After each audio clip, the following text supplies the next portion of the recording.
Hi, this is Kathy Lewis at Tall Tree Designs, and this video is going to be talking about the I-cord bind off.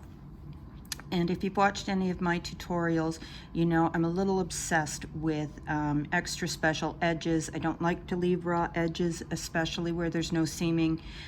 So this I-cord bind off that you can see here on the Peaches and Cream poncho, it gives you a little rolled edge. It almost looks like a little hem. And it takes a few extra steps. It's a little bit longer, but I promise you it's worth it. And this is how you do it.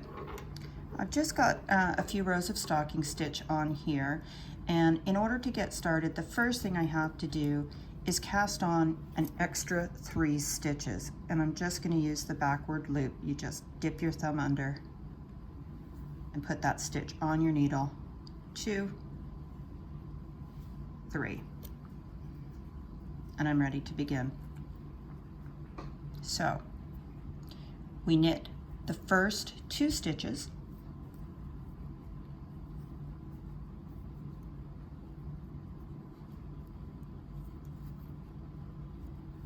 we slip the 3rd stitch without knitting, purlwise. We knit the next stitch, and now, just like a regular bind off, you're going to take that slipped stitch on your left needle, pull it up and over, pass it over the knit stitch and off the needle. At this point, you're going to slip those same 3 stitches back onto your left needle and repeat that technique. With I-cord, your working yarn is always coming from the 3rd stitch instead of your 1st stitch, and giving it a little tug every time you slide those stitches back will keep it really nice and tight and tidy looking.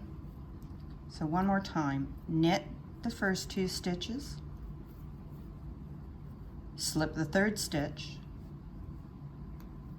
and then knit 1 more, pick up the slip stitch with your left needle and pass it over. That's the bind off part.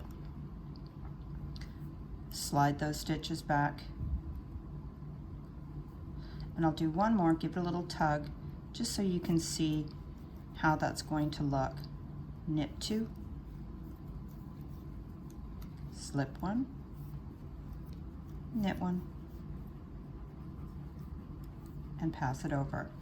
And you can already see how that is developing into a finished I-cord edge. And that's how you do it.